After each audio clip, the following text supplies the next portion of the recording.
Hello everyone, I'm Captain Logan and welcome back to the ReQuest. I am flying solo tonight without Austin because he was not able to get his hands on this movie in time to watch it. Austin lives in Canada, which seems to be the unfortunate frozen wasteland of movies sometimes. He doesn't have the same access that we in the States do to streaming stuff sometimes and couldn't even get his hands on a physical copy of this movie. So I'm doing it all by myself, and that sucks for Austin because, not to get too ahead of myself too quickly, but I'm very excited to talk about the movie that Conner Nielsen asked me to do this time on the request. He requested a movie called Straight Story from 1999, a thing I had never heard of, and like with a lot of these things, I like to go in completely blind. So all I knew was that it was a David Lynch film, and had a hard time, of course, not rolling my eyes a little bit, because, of course, once again, Conner is asking me to watch a David Lynch movie. He had me review several years ago now Blue Velvet, which was a thing I was kind of mixed on and weirded out by, but enjoyed a lot of filmmaking aspects of, certainly, and I've never really appreciated Twin Peaks. I've never really watched past the pilot, so I haven't given that the fair shake that at some point I probably should, because I have a lot of respect for this director. His sensibilities just aren't mine, and I think he has a tendency to put... Sometimes I feel like he's a little bit pretentious, but I also don't know his work enough to really say that. I feel like I need kind of more time with it, but that's always been my first impression anyway, with the couple of things I've looked at from him, and he seems like a guy that likes to kind of put style and atmosphere and symbolism above conventional storytelling, which is just not my bag. And so, you know, it's funny, we talked about this just the other day with Batman Returns, where there's that question of whether it's okay for a thing like that to just, you know, kind of be a painting on screen or performance art or whatever, and if you really have to be a straightforward story to narrative to be a good movie. And I always say it's just about making it clear what your intentions are, and then at some point it becomes a taste issue. And Lynch, for the couple things that I've seen, it seems like maybe a taste issue, and sometimes maybe it actually could be a little bit clearer what the story intent is with a thing. Straight Story is not your typical David Lynch movie, which is the reason I suspect that Conner asked me to talk about it. It is more straightforward, as the title might suggest. Somebody left a comment when I announced this and said that this was a triple entendre movie and or title, and did all my title analysis for me, which I was I was amused by, but somewhat irked by too, because I was like, oh, you did my work I love doing title analysis. But then I thought about it a little bit, and I can stretch it to a quadruple entendre, so I'm going to talk about it anyway. Straight Story is based on a real thing that happened, and is surprisingly accurate to the real life events. Obviously, there has to be embellishments here and there, and when you do a biopic or a based on a true story movie, nothing is ever 100% what happened, because you basically have to have a camera that was following the real events the whole time, and even then, something would be different about it just in the recreation of it, because it's through somebody else's lens and somebody's interpretation, but really weirdly accurate. And I was surprised to find that it's about a man. I haven't even given the premise of this. It's about a man an elderly guy, who is decrepit and is in his last years of life, and is really sick and won't take the steps he needs to get better, and decides to take a trip on a riding lawnmower from Iowa to Wisconsin on like a 260-something mile trip, in order to see his ailing brother, who just had a stroke, who is also really old, and who they had a falling out and he hasn't seen in 10 years.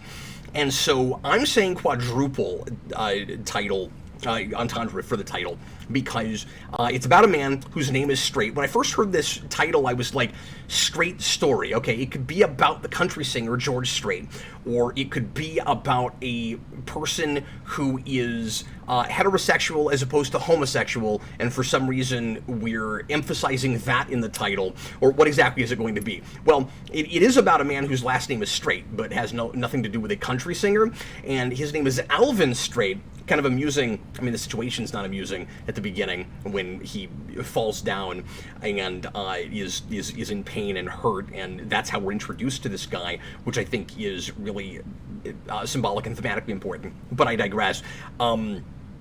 It's kind of amusing that the first time you hear his name, it's somebody yelling Alvin, like in Alvin and the Chipmunks. But anyway, so it's about a guy whose last name is Straight. It is a more straightforward narrative than David Lynch has ever done before this, as far as I'm aware. And apparently, he's come on record and said that part of the reason he wanted to do this was to prove that he could make a movie like this.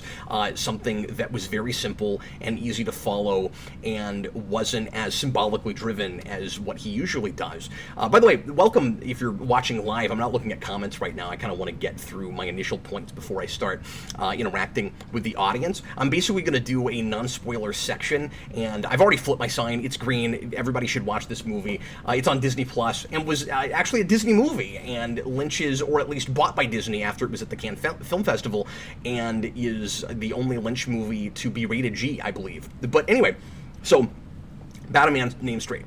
Straightforward narrative. He goes on a straight path, more or less. So those were the three things that the guy in the comments suggested.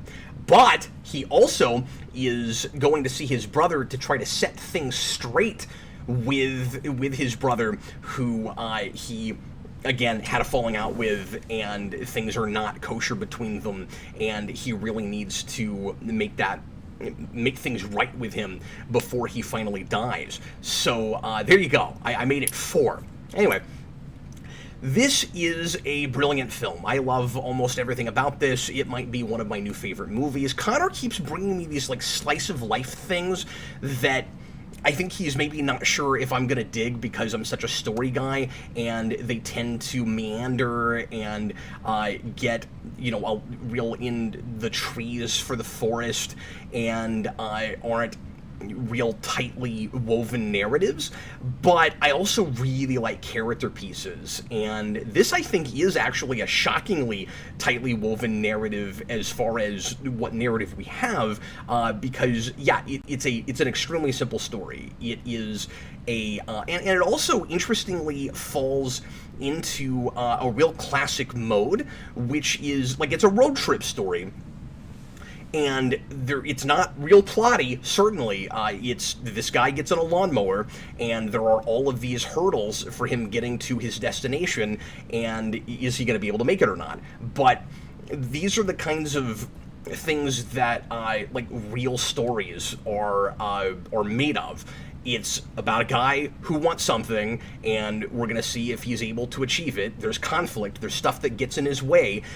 We learn a lot about him, and he learns maybe some things about himself as it goes along. He has multiple opportunities for change. In this case, it's a character who refuses to change. He is not going to stop this trip, but it's not about a guy who's got to learn to be less stubborn or less hard-headed or anything like that, because what it's not really about self-discovery as much as it is about a crusade of sorts.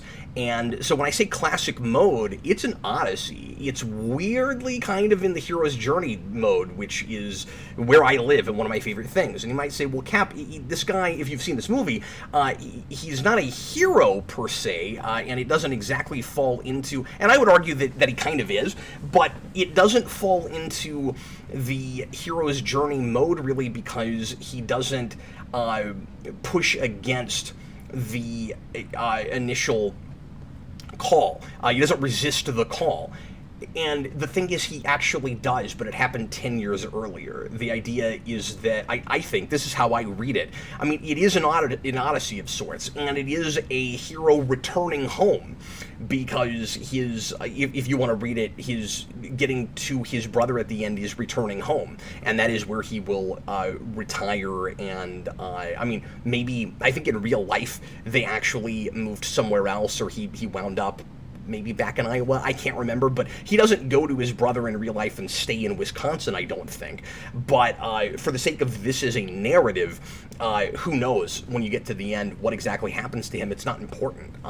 And so I don't want to give away anything about the ending until I'm ready to get to more spoilery things, but like, he's gonna try to reach his destination, and it seems to me like if it's a hero's journey story, he resists the call before, like 10 years before this, because the call is go fix things with your brother, and he doesn't want to do that. He has too much pride. What's really interesting is that it's not exactly, his motivations aren't exactly what I think they are, and we don't realize what they are until about 35 minutes before the movie is over, because I think that this is a movie about a real stubborn guy who knows that he's on his last legs in life and has too much pride and, in his mind, too much self-respect, and is just, a poor guy. He's not real wealthy, and he is not going to take the steps that it would take to get surgery and get better. So he wants to live the last days of his life on his own terms, and he wants to accomplish something. And so he does this real crazy thing where he gets on a lawnmower, and he could take a bus. That idea is floated, and he's like, no, I don't want to ride in somebody else's vehicle. I have to do this on my own. This is something I have to do. And at first, alarm bells are going off with me, because I'm like, very often when I hear that in a movie, there's not a good enough reason for the person to have to do it alone. It's that dumb Star Trek Nemesis thing when Picard goes to fight Shinzon at the end. It's something I have to do. Well, why exactly? Why can't you accept help?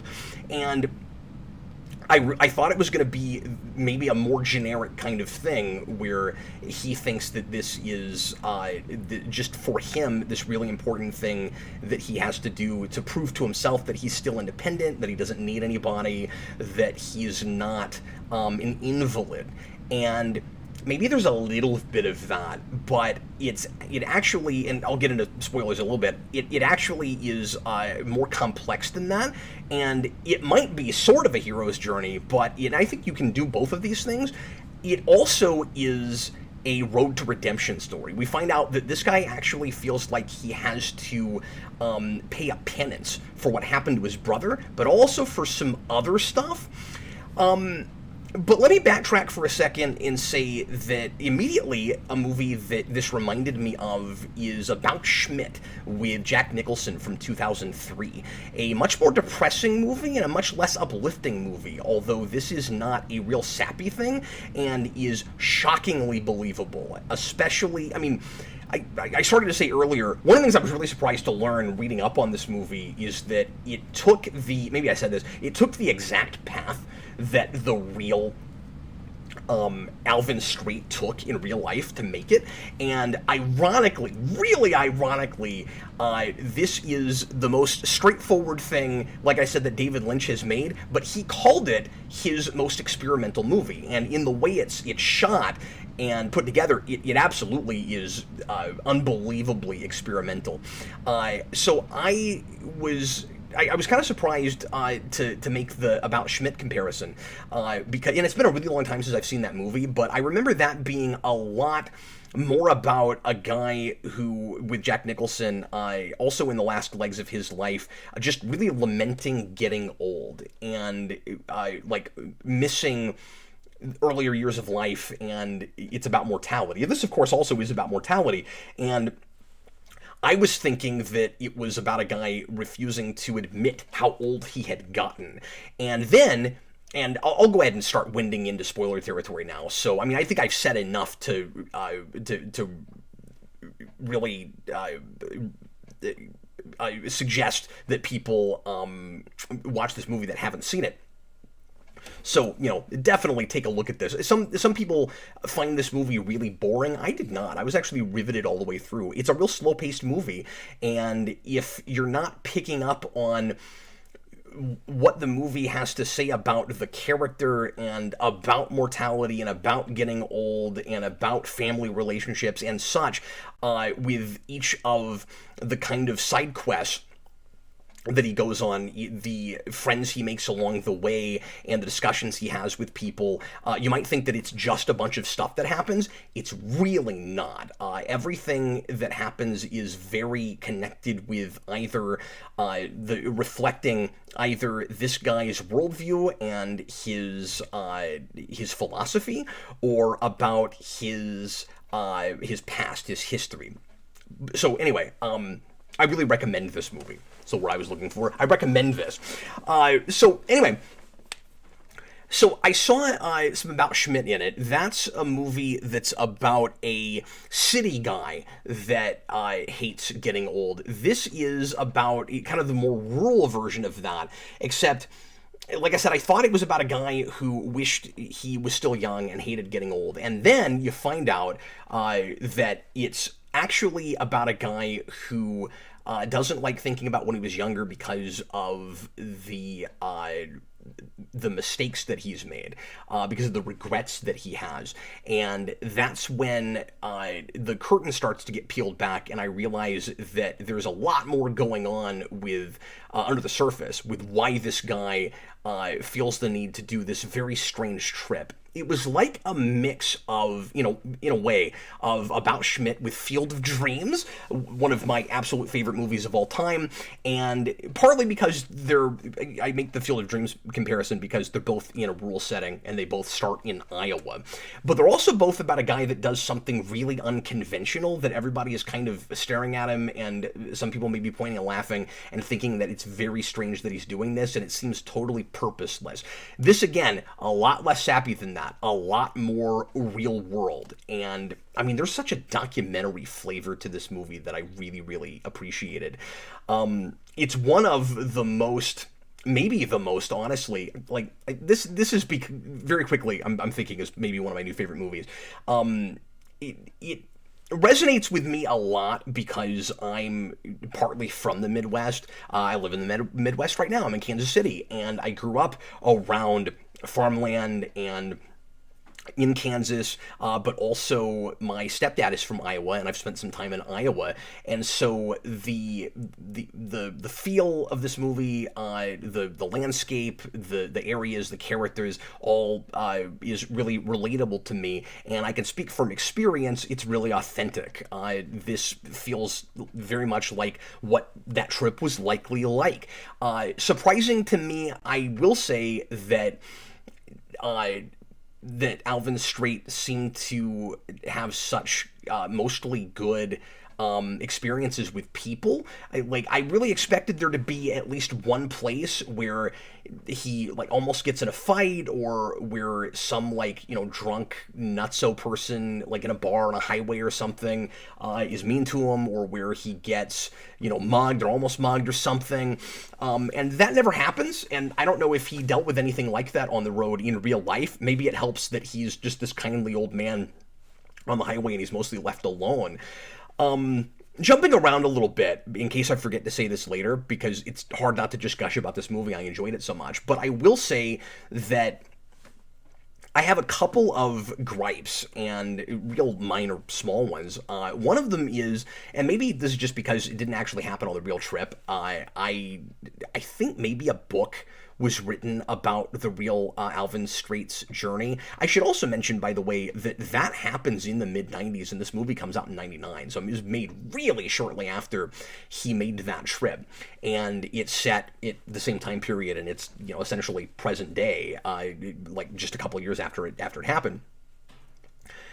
I wonder if in real life he ever had any confrontations with police, because driving this unstreet-worthy vehicle that's going like 5 miles an hour down the highway, even on the shoulder, I would think at some point, there's one moment where I thought that was going to happen, where there's a car that comes up behind him, and I was like, oh, finally, he's going to get pulled over. Like, that's got to happen, right? It's got to be a cop that talks to him, and I'm sure the cop will be like, why are you driving your, John Deere riding lawnmower down the street, or, down the highway? And then, he explains it, and the guy's like, okay, well, just be really careful, because you're likely to get run over by all kinds of things, which, in places very nearly happens. Like, he has to deal with big rigs, and he has to deal with a fleet of bicycles having a race that are going way faster than he is, and, I appreciate his frustration in that scene. But anyway, I thought that was kind of strange, and then I thought it was, again, super, super minor stuff.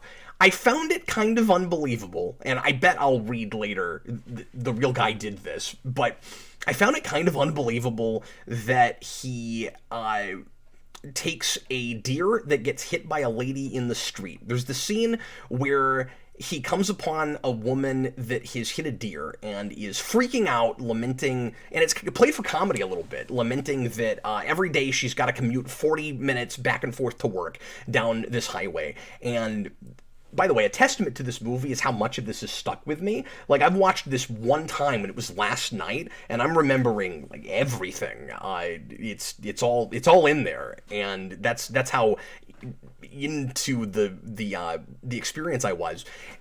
Again, a little bit surprised to hear that some people find this really boring. I was not bored.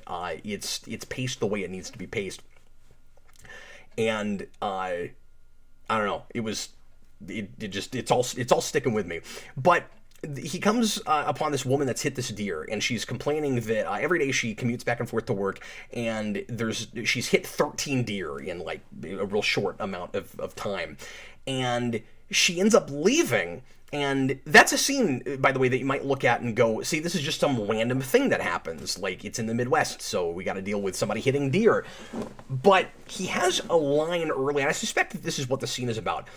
I think it's about the perspective of a younger person who's like stuck in the moment, who can't see past her own relatively minor problems. I mean, like, yeah, that's dangerous, and she's hitting deer, and she's almost totaling her car and stuff. But I think from his perspective, this is the kind of thing that years down the road she will look back and laugh at, which I think is why it's played a little bit for comedy, where she's just this really high-strung, uptight lady that can't see the humor in it, and there is kind of some clear humor in it. And he has this line early on where he says that somebody asks him, I can't remember if this is before or after, but I think it's before this. I think it's after the bicycles, and because he goes and kind of camps with the bicyclists, and somebody asks him, what is the worst part about getting old? And he says the worst part is remembering when you're younger. And again, that is because of I believe, not like wishing he was still young, but remembering the person that we find out later that he accidentally killed with friendly fire in World War II, and then, the falling out he has with his brother. But he also says the best thing about getting old is that you don't sweat the small stuff anymore, that little things don't bother you anymore. And I think that's what that scene is supposed to be about. Anyway, back to my minor criticism. She hits this deer, she leaves. It's clearly dead. He starts to look at it. You can tell he's probably going to try to eat this for dinner and, hang on to it and use it for a while. And he's this, again, really kindly old man that tries to always do the right thing. This is where he's heroic. He's constantly setting the example for people. And he is not going to let meat like this go to waste. That's, of course, a big hunting rule, and that's a thing that he would have grown up with. He has a rifle that he hilariously uses earlier to blow up the tractor that the riding lawnmower that he started to try to make the trip with that didn't work, and he just blows it up. I really like the scene where he goes and gets his John Deere, and the guy that sells it to him is like, "Are you going to trade that in today?" And he's like, "I guess I'm not," because he's killed it.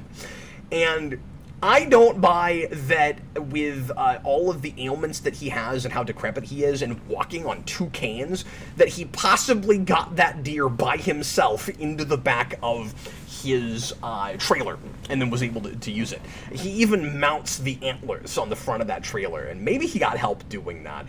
He's by himself on the road in this scene, so I don't think he could have done that alone. The other quick little complaint I have is the very, very end when he finally finds his brother. I love everything else about that except for the thing I'm about to mention, which again is minor, not a big deal, and maybe I'll feel better or differently about it on another viewing. But there's this really nice bookend that Lynch does where he opens the movie with credits on a starfield, and you're like, it's not a science fiction movie. It's not going to be about space. It's not Superman. Like, why is it on a starfield? And I love the way that we're constantly naturally getting information. It's never force-fed to us. It's never forced exposition and dialogue. It feels like real life. It's the way that a person that was just sitting there next to this guy would get information. And even with things like the credits, we have that. He's very confident, this director. He's not Lynch. He's not worried that you're going to miss something or that you're going to turn off the movie because you don't immediately understand why it's in a starfield. And it's a long time before we know why that is. And it's because one of the fond memories he has of his brother when they were younger is they would look up at the stars together. And that's why it's a starfield. Well, at the end, when he finally gets to his brother's house, really nice kind of suspense, kind of build up to this, where he's been on the road for 5 weeks on this riding a lawnmower. We don't know if the brother is dead. We don't know if he's going to be at that house. We don't know if he is at the house, if he's going to accept his brother, if his brother's going to show up, if he doesn't turn him away, refuse to open the door, pull out his shotgun and point it at him. Who knows what he might do? And then he's got to go back 250-something miles on his riding lawnmower that, by the way, has broken down just outside of that and barely started up again. And, like, the personal stake, everything is relative, right? The personal stakes are so high at this point that I am as worried about him as I would be a superhero at the climax of a big comic book movie fighting the bad guy, and where the odds are so against him, right? And he goes to his brother, and it's wonderfully subtle, and they don't have a big long conversation, but you know that he's that he's accepting him, and the exchange is just, are you did you, his brother asks him, did you make this whole trip on that lawnmower? And he says, I did. And that's it. That's all you get. The implication is that they then look up at the stars. But it's broad daylight, and we don't actually see them do that. And then it cuts to the starfield again with credits. And I was like, I don't know. If I'm making that movie, I might actually get the scene where they're looking up at the stars. It might have, to Lynch, felt too sappy to do it that way, where, like, we know that that's going to happen, and the implication is, again, they got to be looking at the stars later, and that's why we're seeing a starfield. Maybe that's the idea. I don't know, but I did find it a little bit jarring that we had that.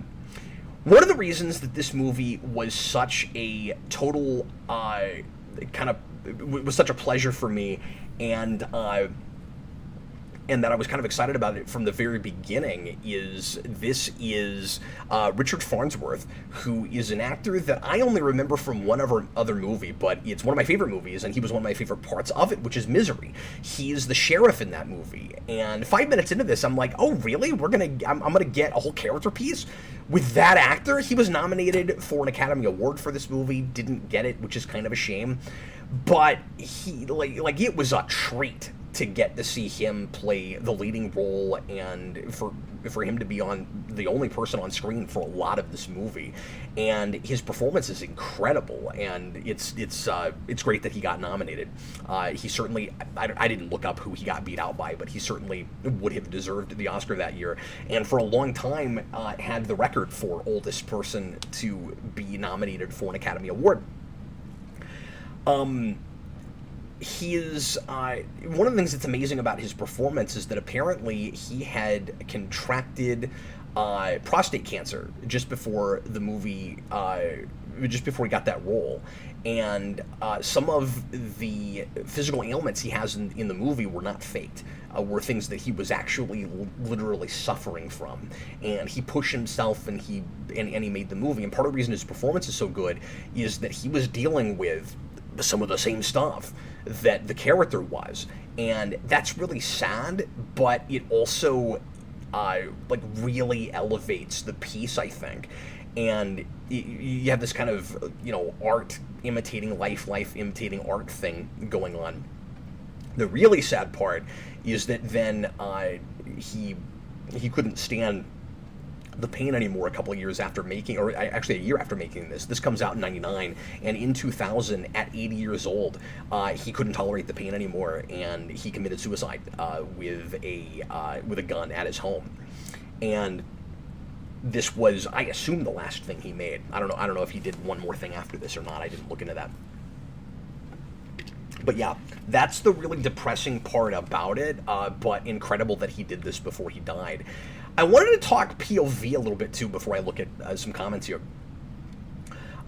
Because I wanted to say initially that, like, I don't know, halfway through this, I found myself thinking, okay, we are kind of in our protagonist's head, and part of the reason that the movie is paced the way it is, and that it really stops and smells the roses as much as it does. A lot of beautiful photography in this movie. I mean, Lynch loves Midwestern landscapes, and he does a really good job of making them feel like really pretty, but not trying to make them more than they are. And like they are the simple kind of understated places that they are in real life, but the kinds of shots that he does of them would make them seem exotic to anybody that's never been here. And I appreciate his affinity for the the places that I grew up in, I suppose. He's weirdly got the right sensibilities for this. And also, his tendency to hold on shots a long time and to, spend, I don't know, just spend a long time with subjects and stuff also really fits this material. And at first I was thinking, I found myself thinking that Lynch would have made something closer to the Smallville that I wanted watching this movie. And I was thinking about halfway through that, okay, it's shot this way because it helps us to get in our protagonist's head and feel the trip the way he does. And that's true to some degree, but then you find out that we don't know everything that we thought we knew about him. And again, that he's got this kind of dark past that he feels like, and not like he was a horrible person or anything, but like anybody, flawed, and has things that he feels like he kind of needs to pay some kind of penance for and to make up for. And I think the moral of the story at the end is just it's never too late. And so it turns out that because it's not unreliable narrator, it's because he's not the narrator, but it's not the kind of thing where he is the protagonist, of course, but it's not the kind of thing where even through a visual medium, it feels like he's telling his story. It feels almost second person in a way. It's like you're writing along with him, and he doesn't have a companion, and you're his companion, and it's like throughout the piece, he's letting you a little bit further in, and he's just doing that through natural relationships that he's making briefly along the way. But if you were there, that's how it would unfold. That he would just slowly tell you more about himself, give you more pieces of his life, until you were able to peel the onion back far enough to realize what his actual reasons and motivations are.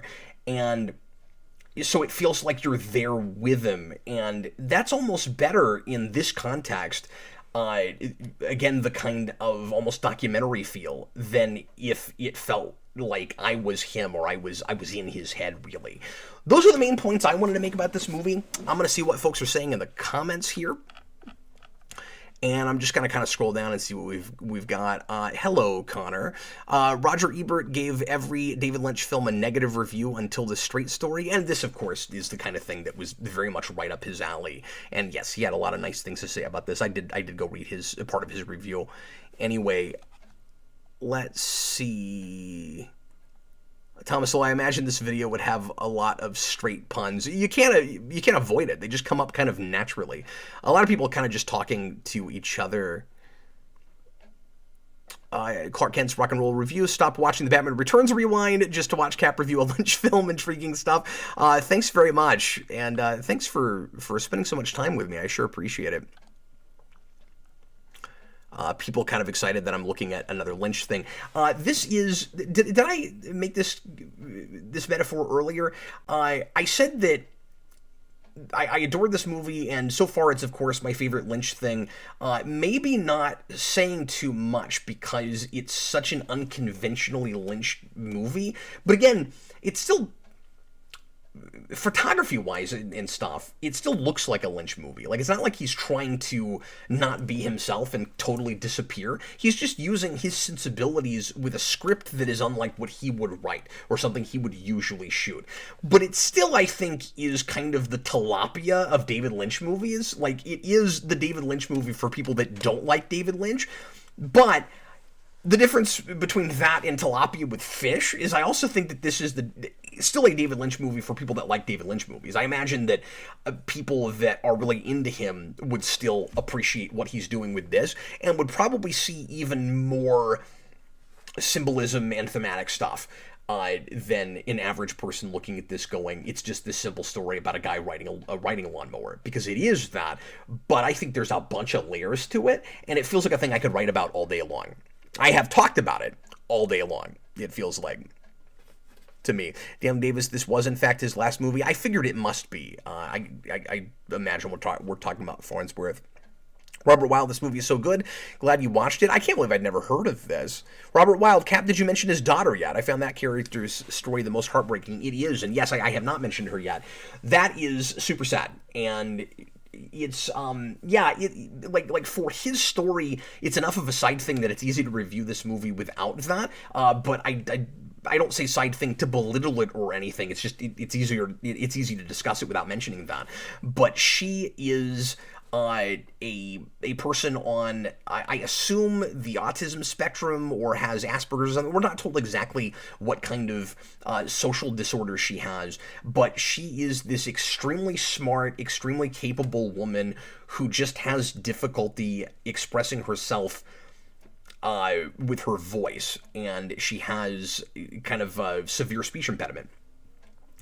And because of that, an accident happens, we're told, earlier in her life with her children that she's not responsible for. It was a babysitter, and one of her kids got horribly burned, and her kids were all taken away from her because she was believed incapable of taking care of them and raising them just because she's on the spectrum or something.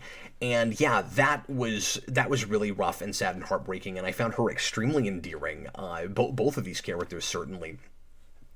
And you can tell that haunts him. And there's, if I'm remembering the scene right, there's a bit where he has a hard time breaking the lawnmower, and that's the first time it breaks down. And it's when he sees a burning building, and I think the idea is supposed to be that he's reminded of what happened with her kid, and he gets startled, and he's moving too fast, and he has to kind of snap out of it.